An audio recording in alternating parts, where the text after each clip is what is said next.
2025 Kennedy Center honors. It's going to be a big evening. I've been asked to host.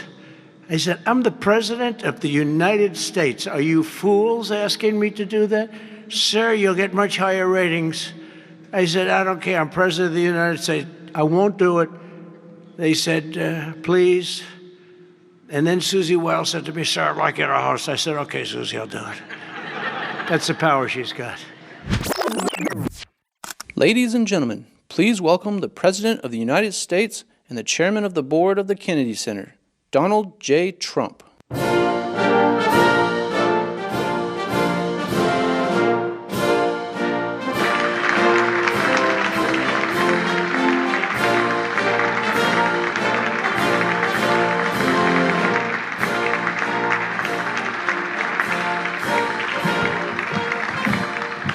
Thank you very much. This is a very exciting project. We're going to do something that will go rapidly, relatively inexpensively, and we'll make it better than it ever was, frankly. It'll be something that people are going to be very proud of. Along with, in the bigger picture, a place called Washington, D.C. That is the bigger one, and we'll talk about that in a little while. But let's talk about right now the Kennedy Center, and I'm delighted to be here as we officially announce the incredibly talented artists who will be celebrated later this year at the 2025 Kennedy Center honors. It's going to be a big evening. I've been asked to host. I said, I'm the President of the United States. Are you fools asking me to do that? Sir, you'll get much higher ratings. I said, I don't care. I'm President of the United States. I won't do it. They said, please. And then Susie Wells said to me, sir, I'd like you to host. I said, okay, Susie, I'll do it. That's the power she's got. But I just, so I have agreed to host. Do you believe what I have to do? And I didn't want to do it, okay? They're going to say, he insisted. I did not insist. But I think it will be quite successful, actually. It's been a long time. I used to host the Apprentice finales, and we did rather well with that. So I think we're going to do very well because we have some great honorees, some really great ones. Since 1978, the Kennedy Center honors have been among the most prestigious awards in the performing arts. I wanted one. I was never able to get one. This year, it's true, actually. I would have taken it if they would have called me. I waited and waited and waited, and I said, the hell with it. I'll become chairman, and I'll give myself an honor. Maybe I'm going to honor, next year we'll honor Trump, okay? This year, the board has selected a truly exceptional class of honorees. I mean, really exceptional. First is country music star, actor, and producer George Strait.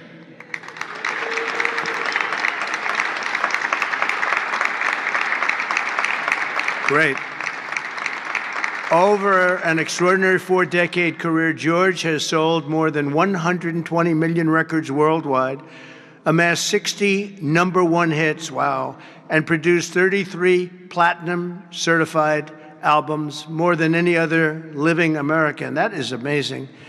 He's believed by millions of people to just be as good as you can get, and he's beloved by hundreds of millions of people all over the world. He's really something, and they call him the king of country, and we know him very well, George Strait. Okay, please. Oh, and it looks nice. You're a good-looking guy. I hope he still looks like that.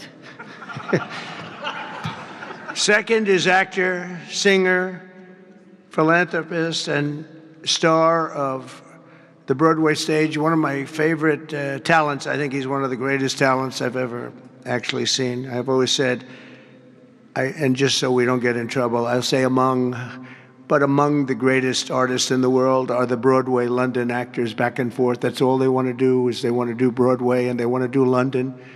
They want to do 8 shows a week, including matinee on Wednesday. And if you said make a movie, they can't even think about it. If you say go on television, they don't want to. All they want to do is be on the stage, the live stage, and it's amazing. But I've always said they're the most talented people. And this man may be the most of all. Michael Crawford is being honored. Michael was born in England in 1942. He made his Broadway debut in 1967. I was there. I shouldn't say that, but I was there. Seems like a long time ago. And he became an international sensation in the 1980s for his original portrayal of the Phantom of the Opera, one of the greatest ever, ever, ever, ever. You don't see him like that very often. Winning him the esteemed Tony Award for Best Actor in a Musical. He's won so many awards. Michael is truly a generational talent, had a voice that was unbelievable. It was unbelievable. There's never, I don't know, it's Luciano Pavarotti had a very different voice. The power was incredible, magnificent. Michael had a different kind of a voice. These are just unbelievable talents. But Michael is very special and one of the greatest roles in the history of Broadway. And nobody did it like him.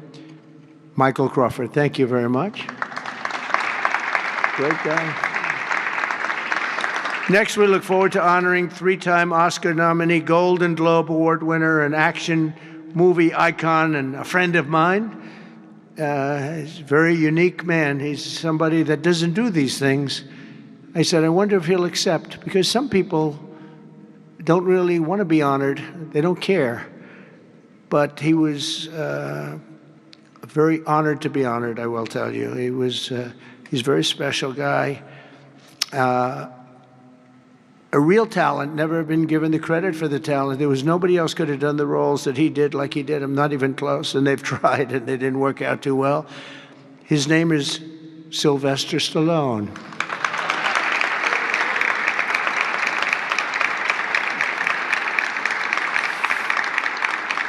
So it's very few, almost, if any, people that could have taken a name and made it so incredible, like Rocky, Rambo, Creed, and others. But think of it, Rocky, Rambo, if you did one, you're good. You do two. And I'll never forget, I was a young guy, and I went to see a thing called Rambo, and it had just come out. I didn't know anything about it, but I was in a movie theater, like we used to go to movie theaters a lot. And I said, this movie is phenomenal. What the heck? And that turned out to be a monster. Rocky is Rocky. I mean, the way that happened, you know, Sly had no money, nothing, and he went around, and everybody wants to do a boxing movie. It's the most, you know, probably more than any other type of character, boxing, always boxing. It's so great. And there's rarely been anything like this one. John Voight did a great one, as you know. Champ, great. I think that was right there, too. John Voight's a phenomenal person, phenomenal actor. But Sly came in, and he had no money. He wrote a script, along with thousands of other people writing scripts on a boxer. And for some reason, a studio picked up this and liked it. And Sly he's in an old car that he came in from Brooklyn, or someplace in New York, but I think Brooklyn. It barely made it to California. He was sleeping in the car. I mean, he had nothing. And he wanted control over who the actor was going to be, because he said it can't be successful if you're going to pick a movie actor with a bad build, okay? A nice face, but a bad body. And he said, I can't have these guys, because he's a tough cookie, and he knew exactly what it took. He knew what a boxer's body was. So they brought him one, and I won't tell you who it was, but it was a big name, but the chest wasn't exactly what you need. One shot, and your heart would pop out. That wasn't too good. Then he did another one. He was fat, sloppy, but had a good face. Then he did another one, and another one, and another one. And he turned it down. He wouldn't take $1 million. He wouldn't do it. And it turned out that when they saw him, they said, you know, you'd be actually pretty good for this role. And he had never done this before, anything like it. But think of it, he turned down $1 million. He had nothing. He refused to let somebody else play. He didn't want to play it. He wasn't originally, he did it as a writer. but he ended up playing it because he couldn't find anybody else that fit the role. And who knew what would have happened? He's become a legend of the silver screen, a true legend, and he's a great guy. He's a little bit tough, a little bit different, I will tell you. He's a little tough guy. But he's a phenomenal person with a phenomenal wife and family. Incredible wife, incredible family. His film's grossing more than $7.5 billion, which is either a record or very close to it. I can't imagine anybody doing more. If you add up Rambo and Rocky and these others, I can't imagine anybody doing much more. $7.5 billion worldwide over the course of 6 decades. And Sly is a pillar of the really American pop culture and a Hollywood superstar like few others, and one of the biggest names on the Hollywood Walk of Fame. In fact, the only one that's a bigger name on the Hollywood Walk of Fame, they say, is a guy named Donald Trump. I'm on the Hollywood Walk of Fame, too, if you can believe that one. But he's amazing. He's really amazing. And he's actually a great actor. Fourth will be together celebrating one of the most revered singers of the American disco era, Gloria Gaynor. Best known for her chart-topping 1978 hit, I Will Survive.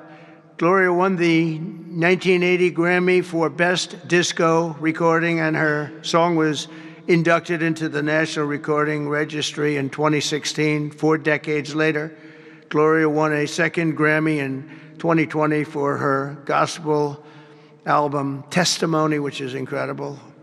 Truly a historic achievement, not only in terms of the years that have gone by to be great that long, but to have the two top of anything in that span of time, and with that kind of period between, is pretty amazing. But I will say that I Will Survive is an unbelievable song. I've heard it, like everyone else here, thousands of times. And it's one of those few that get better every time you hear it. And nobody can sing it like her. And that's an honor. So, Gloria Gaynor, thank you. Thank you very much. And finally, we'll be honoring one of the greatest rock bands of all time, Kiss.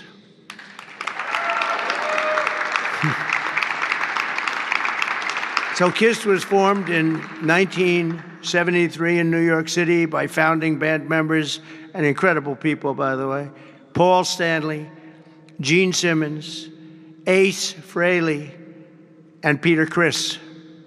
Kiss became a global phenomenon, sold more than 100 million records worldwide, and produced 30 gold albums and lots of other things they produced. They made a fortune. And they're great people, and they deserve it, and they work hard, and they're still working hard, and it's an honor to present Kiss. Thank you very much. Got it? Yeah. Thank you. And they're going to do something very special. Kiss is going to be here on a little bit before the show. I think they're going to do something very special. We're going to have a good time. The 48th Kennedy Center honorees are outstanding people, a standing group, incredible. We can't wait to celebrate the Kennedy Center honors. It'll be in December. It'll be on CBS. In a few short months since I became chairman of the board at the Kennedy Center, we have completely reversed the decline of this cherished national institution. It was being run down. Money wasn't being spent properly. They were building things they shouldn't have built that nobody wanted, instead of taking care of the great gem that it is. You look at the marble, look at the quality of the marble, and the things that, with a little fix-up and a little work, we can make it unbelievable. These columns, when you see them the next time, they'll be magnificent. I mean, we have some great plans for this. The bones are so good. The bones of a building. If you don't have the bones, you might as well forget it. I'm working on another building, a thing called the White House. We're fixing it up so beautifully. It needed it. It's been many, many years since it's been properly taken care of. It's incredible. One of the great places of the world. Maybe, I mean, truly, to me, is there anything else even close? But we're doing that and doing some other things, and we're going to also fix up a place called Washington, D.C. We're going to make it so beautiful again. We're going to be redoing the parks, redoing the grass. You know, grass is a lifetime, like people have a lifetime. And the lifetime of this grass has long been gone. When you look at the parks where the grass is old, tired, exhausted, we're going to redo the grass with the finest grasses. I know a lot about grass because I own a lot of golf courses, and if you don't have good grass, you're not in business very long, Lindsey Graham. By the way, you have very good poll numbers, Lindsey. I just saw. Congratulations. But a few short months ago, I became chairman of the Kennedy Center, and we completely reversed it. We reversed what was happening. We ended the woke political programming, and we're restoring the Kennedy Center as the premier venue for performing arts anywhere in the country, anywhere in the world. This has the potential to be anywhere in the world. We're going to make it something that people can't even believe. We have some unbelievable plans, and ultimately it's about the talent you get, though. You know, you can have a beautiful building, you can have nice marble walls, you can have nicely done columns, as I was saying, but if you don't have the talent on the stage, and we're going to get the best talent in the world. To that end, the world-renowned musical Les Mis had a phenomenal 5-week sold-out run this summer, beat projected revenues by 35%, and we've raised over $10 million in private funds from a lot of generous donors, and we closed the $26 million budget shortfall that they had for before we got here. And with the help of Congress, we secured the critical funding necessary to rebuild the building, and we're going to get all brand new, highest level seats, magnificent seats, and it's going to be all new. We could have taken the existing ones and do a little paint job, a little fabric, but it's not the same thing. So we'll be taking out next season. All of the seats will be taken out.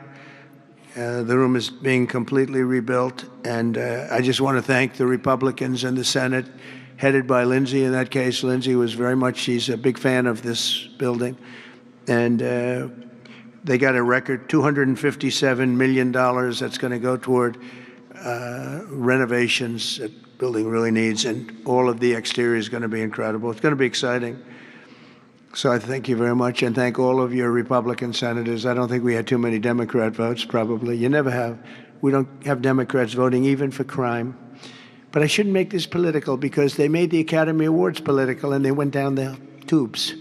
So they'll say, Trump made it political. But I think if we make it our kind of political, we'll go up, okay? Let's see if I'm right about that. But I want to thank the executive director for an incredible job. He's done great. He's been with me for just about the beginning, and everything he's touched has been good. He was on high intelligence. He worked in low intelligence and high intelligence. He did better with the high intelligent people, but he's been fantastic. He's the executive director, Rick Grinnell, for his work. Thank you very much, Rick. Unbelievable job. And as well as Lindsey and all the people that helped us in Congress, I want to thank, and the Senate has been incredible. By the way, Leader Thune has been unbelievable, and Speaker Mike Johnson. These are great people. What we're doing with the great big beautiful bill is you're going to see a whole different country. You're seeing it already. We're coming in where the trillions of dollars is coming in from tariffs from all over the world, from countries that took advantage of our country. They thought we were children. They took advantage of us for decades, and now the money is flowing to us, and we've become the hottest country anywhere in the world. But the Kennedy Center board members, many of whom I knew, and many of whom I put on the board, and it's as good a board as I've ever seen. And on the board also, and some people that are doing an incredible job. One in particular is Attorney General Pam Bondi. The job she's doing is incredible. Thank you very much. Long beyond the Kennedy Center. The Kennedy Center is the easy part. She's incredible, and you're going to see a big change in Washington crime stats very soon. Or not the stats that they gave, because they turned out to be a total fraud. The real stats, the stats went through the roof. You know, they had a man that was forced to put up stats like they were doing better. They're not doing better. Crime is the worst it's ever been, but it started as of about yesterday. You see a big change, and people are feeling safe already. I've had so many calls. Thank you, sir. Thank you. They were afraid to walk out. They're not afraid anymore. And this will be like the border. We started off with millions and millions of people coming in from all over the world, gang members and people from jails. They were unloading their jails into our country. All over the world they were coming, drug dealers. They came from Africa. They came from Asia. They came from South America, Venezuela in particular. They were coming in, Trinidad, and the toughest people you've ever seen. And by the millions. And for the last 3 months, we had 0, 0, and 0. We had 0 people come in for 3 months. They respect our country again. That's the other thing. All over the world, our country is respected again. So I also want to thank the Chief of Staff, Susie Wiles, who's fantastic. She's done an incredible job. And Sergio Gore for the job he's done with personnel. Thank you very much, Sergio. Fantastic. In the coming months, we'll fully renovate the dated and the infrastructure of the building and make the Kennedy Center a crown jewel of American arts and culture once again. I think we'll bring it to a higher level than it ever hit. Actually, it hit a certain level, but we're going to bring it to a higher level than it ever hit. We have the right location, and soon we will be a crime-free area. This is going to be a crime-free area, by the way. You'll be able to go out. People tell me they can't run anymore. They're just afraid. And they'll be running again. We're going to have a crime-free. It's a big statement because if one thing happens all year, Pam, you better be good, because they'll say Trump did not fulfill this. One person gets a little injured by somebody, they'll say Trump did not fulfill his promise. No, we're going to be essentially crime-free. This is going to be a beacon, and it's going to also serve as an example of what can be done. We have to get rid of this cashless bail nonsense. If you look at New York, Chicago, Los Angeles, which is so badly run. Los Angeles, they can't get the houses. They can't get the people their permits to build their houses. They're trying to rebuild their houses from the ridiculous fire that should have never allowed to have taken place. They should have had the water coming down from the Pacific Northwest, but they didn't do that. But they can't get the permits for the people that want to build their houses. But I want to thank Lee Zeldin, because the federal government has gotten all of their permits, which are much more difficult permits, actually, and had them literally within 30 days after the fire. Everybody had their permit. But you don't have the city and state permits. They got to get going. The governor and the mayor have to get going. It will just be a matter of time that we're going to do something that's going to be incredible. We're going to use the Kennedy Center as a big focus of it, and that's the 250th anniversary celebration that we're having.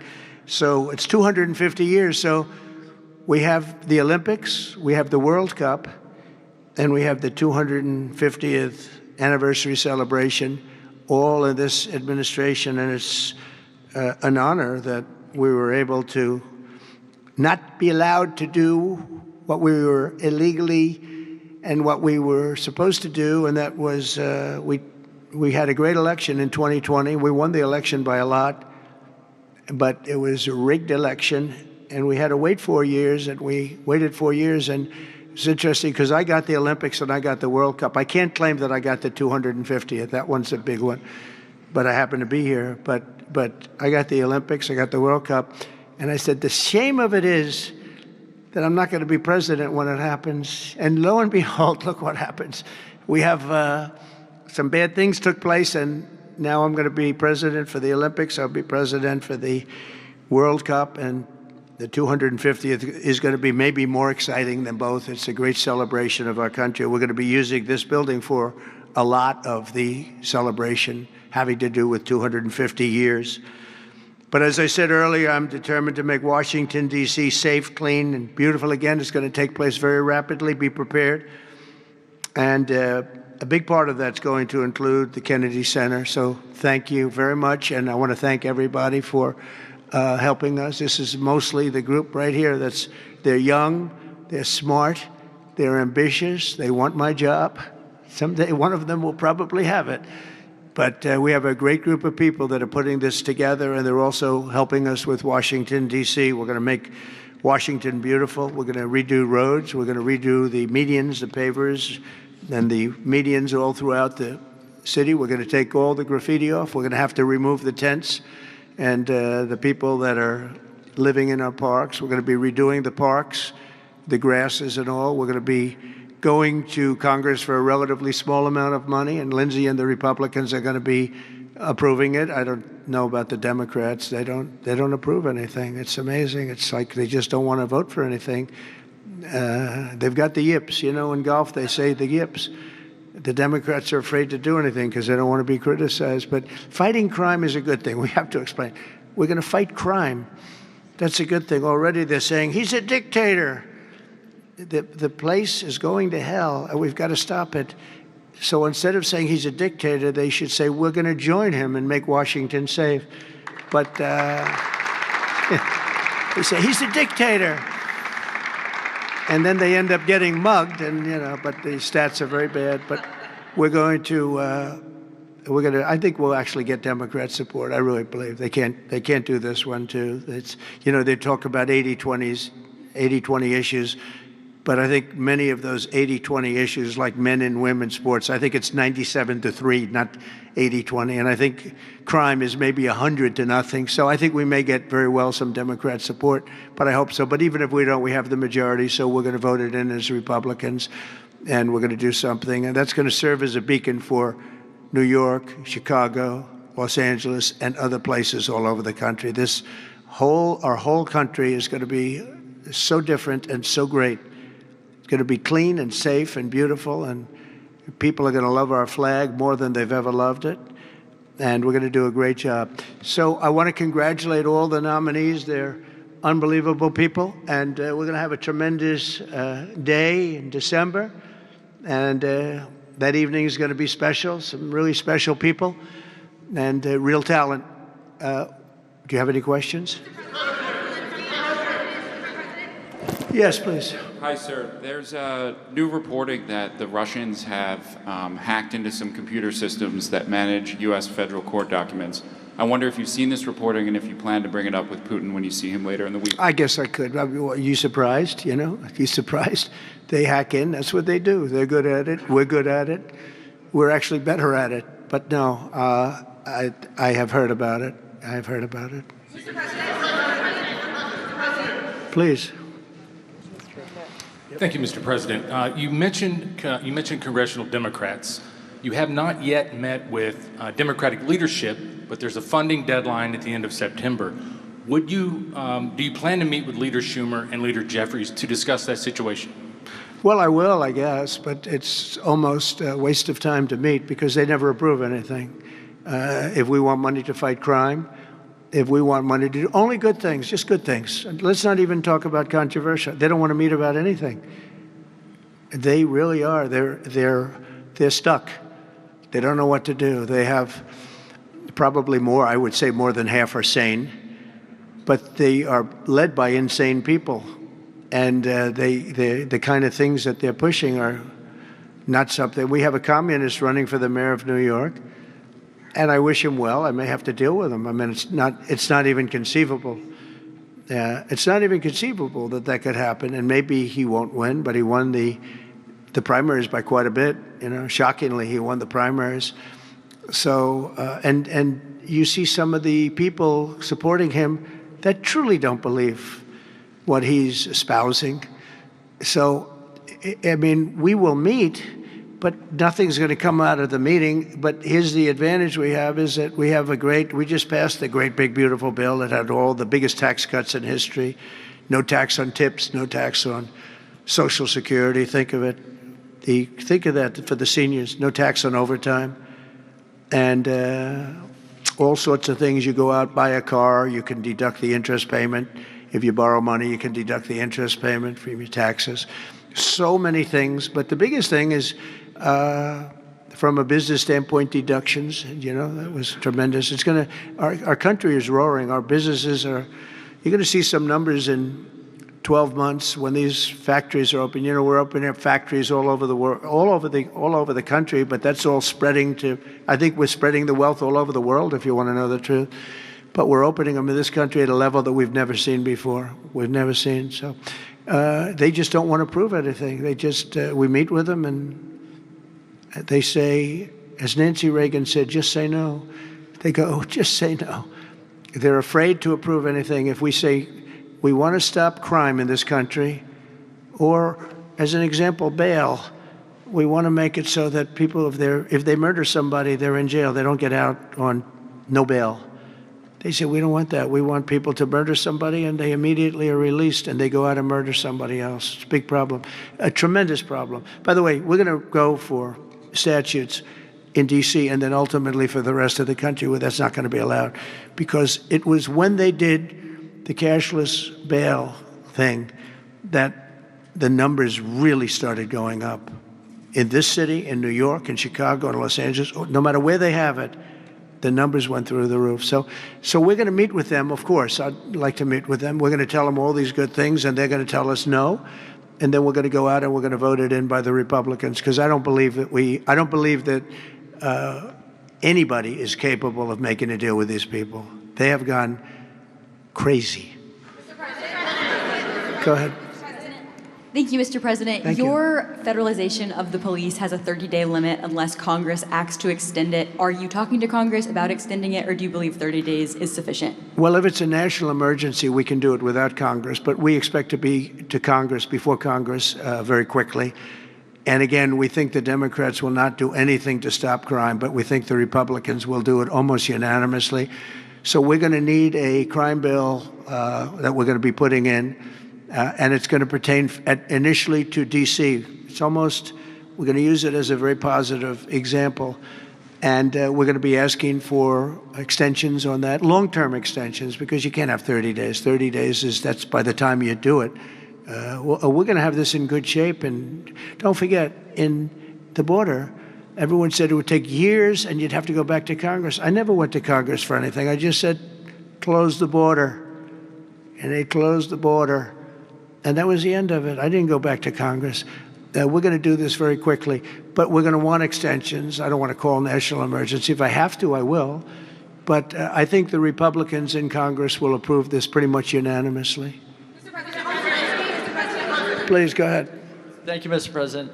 Would you encourage members of the press to do ride-alongs with the D.C. police to understand how serious this crime issue is? Sure, it's okay to me if they want to do it.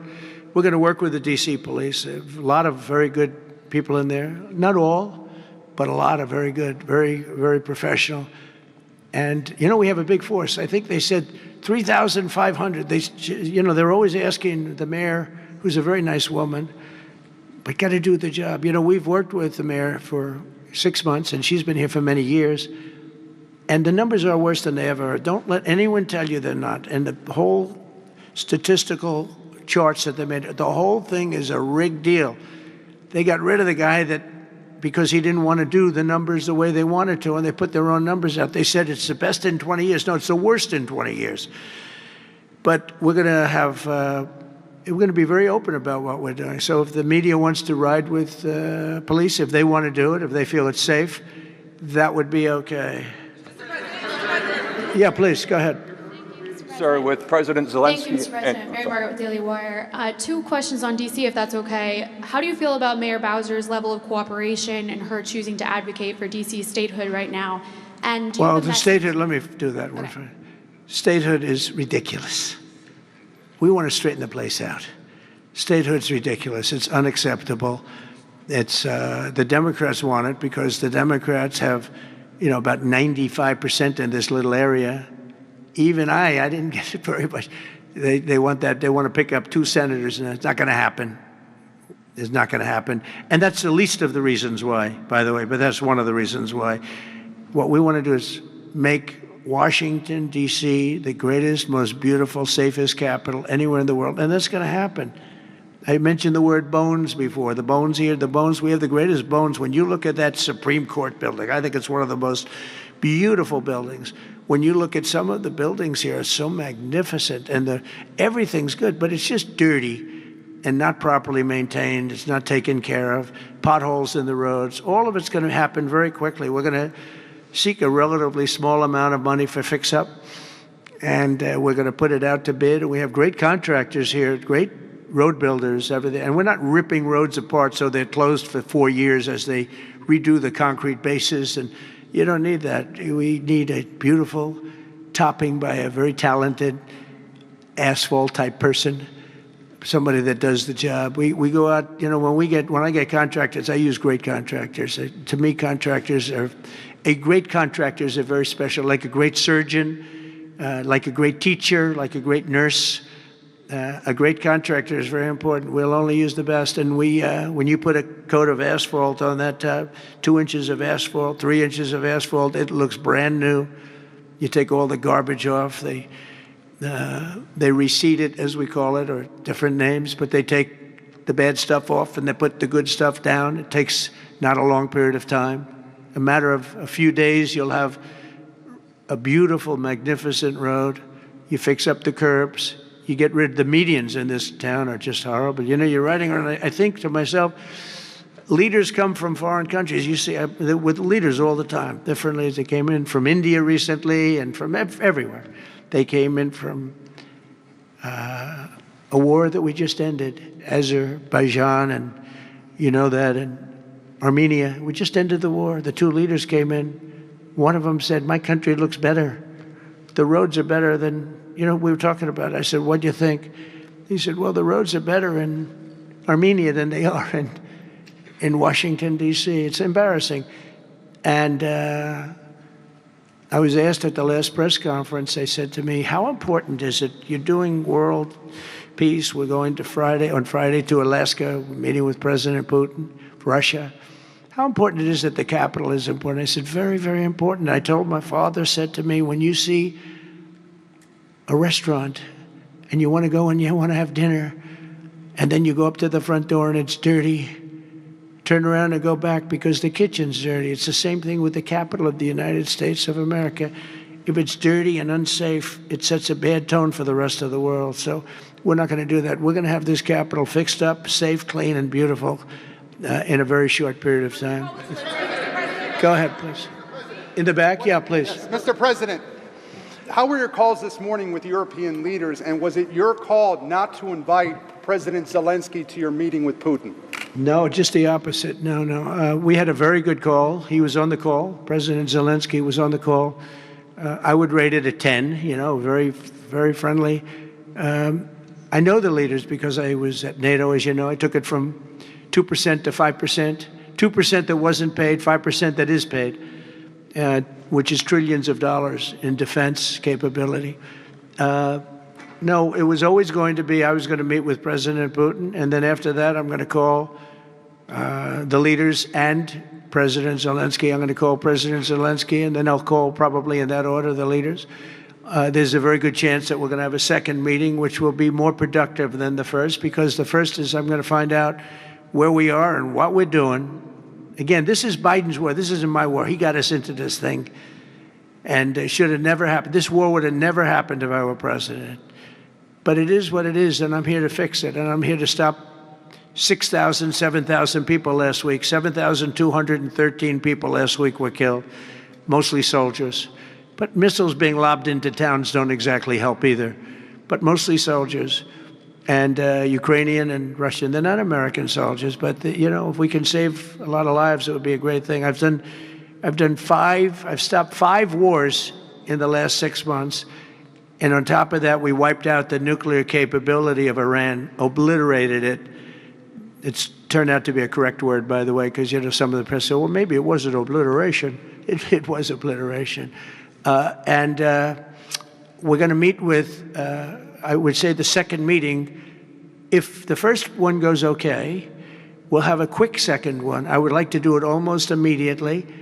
And we'll have a quick second meeting between President Putin and President Zelensky and myself, if they'd like to have me there.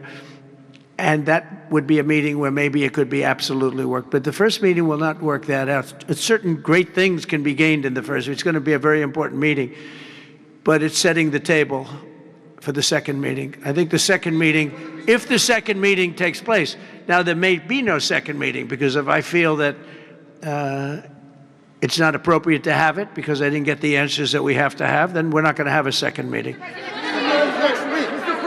Thank you, sir. Thank you, sir. I didn't ask you. Go ahead, please, Redress. I just wanted to ask you, thank you, Mr. President. How involved were you in the selection process of these honorees? I would say I was about 98% involved. No, they all went through me. They came over, Rick and Sergio and everybody. They said, I turned down plenty. They were too woke. I had a couple of wokesters. No, we have great people. This is very different than it used to be. Very different. These are great people, and they're not. I don't have any idea of the Republican, because I want people that. The Kennedy Center has everything. Look at the Academy Awards. It gets lousy ratings now. It's all woke. All they do is talk about how much they hate Trump. But nobody likes that. They don't watch anymore. That used to have 45 million people watching. I remember The Apprentice, first season. The Apprentice had 42 million people. The Academy Awards had 41 million people. We were the second show to the Super Bowl. But since then, the Academy Awards have gone down to, I think they've gone down to numbers that are like a regular show, because it went woke. We're not doing it for that reason. We're doing it because we want the great talent. But these are great people. So I was just a very long answer, but I was very involved. Thank you, Mr. President. The Biden administration was auctioning off border wall materials, but we're hearing now that the auctioneer is selling those materials back. Are you finishing building the wall?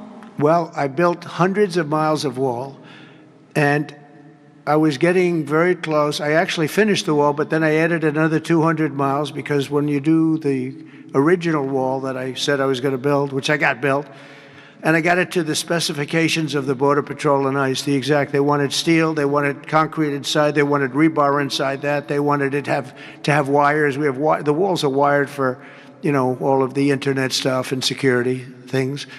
And we built it hundreds of miles. We did great. That's one of the reasons, even now, we're able to have such good numbers at zero, or essentially very little people coming in.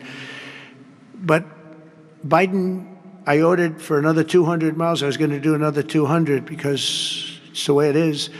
And we're all set to do it. Then we had the bad election result, the horrible, what happened to our country, what they've allowed to happen to our country. And we are taking now that wall back. They sold the wall. Now, this is expensive stuff. Hardened steel, very expensive. 9,000-pound concrete and rebar. Rebar is very expensive, the hardest rebar. No, it's very hard to cut. You have different materials. It's very hard to cut because they cut it down if they can. It's very hard to cut. And Biden sold it for pennies on the dollar, 3 cents on the dollar, 4 cents on the dollar. He sold it.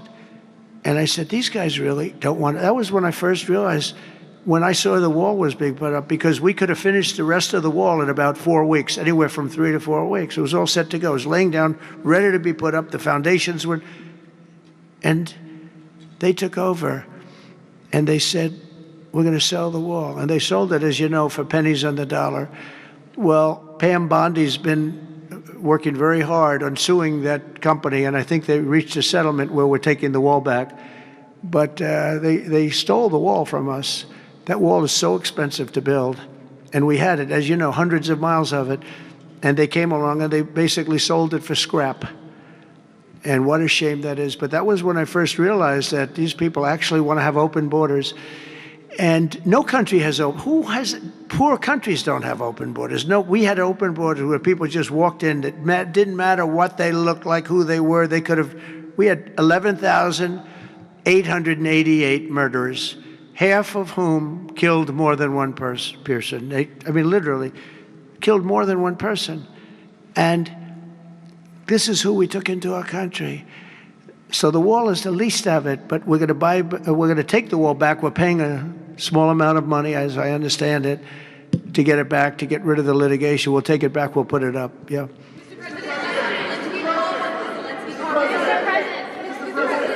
Go ahead in the back, please. Stay right there. I want to take it back to the Kennedy Center, if I can, just for a second, Mr. President. Sure. From what I understand, the Les Mis show exceeded everyone's expectations. Attendance, revenue, across the board. That's great. Do you anticipate future shows to basically do the same? I like that guy. Now, that's called a question, okay? And he's a great reporter, actually. Thank you very much. I appreciate it. Yeah, it did great. Les Mis did great, broke records, and was sold out and beautiful. And we anticipate a lot of that happening. There's a thirst for it. And especially when the crime is knocked out. You know, when we knock out crime, some people probably stay away from places like restaurants and other things. It ruins your whole fabric. It ruins your country. And when somebody thinks they have about a 25% chance of getting mugged, they say, let's not go to restaurants tonight. We're going to make it so that they have no chance of getting mugged. And it's going to happen soon. And yeah, we think we're going to have a lot of very successful evenings here. Please. Mr. President, will Russia face any consequences if Vladimir Putin does not agree to stop the war after your meeting on Friday? Yes, they will. Yeah. What will the consequences there will be be? consequences. Sanctions, tariffs? There will be, I don't have to say, there will be very severe consequences, yes. Yeah, please. Can I ask you a question about the Fed? Right next to you, please, yeah. About the Federal Reserve. Oh, Federal Reserve, my favorite. Too late. He's too late. You're considering suing Jay Powell. Can you update us on your thinking about that and tell us where you are in your search for a new chair? Well, he took a building that could have been painted and fixed, like we're going to fix this building for very little money. And that was in better shape. He took a building and what they did to that building, they built a basement under the building. It didn't have a basement. This is simple to understand. The building is right next to a thing called the Potomac River, the beautiful Potomac River. That means lots of water. And the water is right under the building. And they decide to build a basement under the building in the Potomac River. So in order to do that, you need the biggest pumps that God ever created. And they were pumping their hearts out, but as big as those pumps are, you can't pump it fast enough because it's the Potomac River. If the pump were bigger than this room, you couldn't pump it.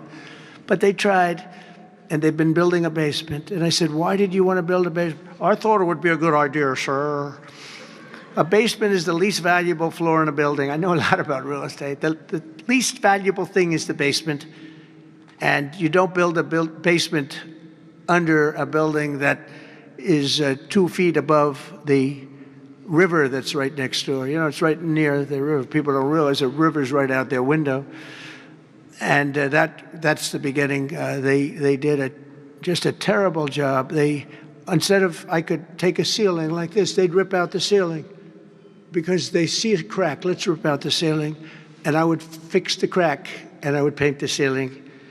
And under the ceiling, they put the most incredible protective material. They go out by 3/4 inch, brand new, gorgeous 3/4 inch plywood and sheetrock, hardened sheetrock. And they had it all over the building. So if a little piece of flake came down, but the problem is when they took the ceiling down and it would hit, they spent millions of dollars on protective material that you didn't have to spend anything. He could have done that job for $25 million, and they spent $3.1 billion. He said 2.7, but it's really 3.1. They just don't want to include one of the buildings in the deal. But it's going to be much more than that. And I think he'll be long gone by the time it finishes because they've got a long way to go. And then I hear they want to hire 3,000 economists. What are they going to do? And he got it all wrong. He's too late. We call him Jerome Too Late Powell. It will live with him forever. I believe that name will live with him forever, along with the name Pocahontas and some of the others. He worked closely with Pocahontas, by the way. She's another beauty. But we have a real problem there. They're way over budget. And they did a job that shouldn't have been done. It was unnecessary to be done. I could have gotten the greatest wallpaper anywhere in the world from the finest stores in the world. I could have fixed up a wall a little bit. It would have taken about 2 hours. And covered it with the most magnificent silk and most magnificent paper for thousands of dollars as opposed to tens of millions of dollars. What a shame it is that they did. But they would take down areas of the building that shouldn't have been taken down. They could have literally been painted, and they didn't do that. So they've got a long way to go. And I think it's just grossly incompetent, but not quite as incompetent as his decision not to do interest rates, take down interest rates, because just like they shouldn't have taken down a ceiling, they should take down interest rates. Every point costs us $360 billion a year. Think of that, $360 billion for 1 point. And we should be down at 1% because we're the leader of the world. We were always the lowest interest rate until like a certain time ago, decade, couple. But we were always, because we were the United States of America. So even if the country was run badly, we were considered like to be super prime. And now he's got us in a bad place. So we're paying $360 billion a year for each point. Now, I believe we should be 3 or 4 points lower. So that's over $1 trillion we pay every year in interest. And it's really just a paper calculation. You sign a document and you save almost $1 trillion because that number equates very much to the bonds that we have to buy. But despite that, we're powering through it, and we have the greatest economy maybe we've ever had. But the housing sector, people aren't able to get good mortgages. They're paying too much because of Jerome Too Late Powell. He's truly incompetent.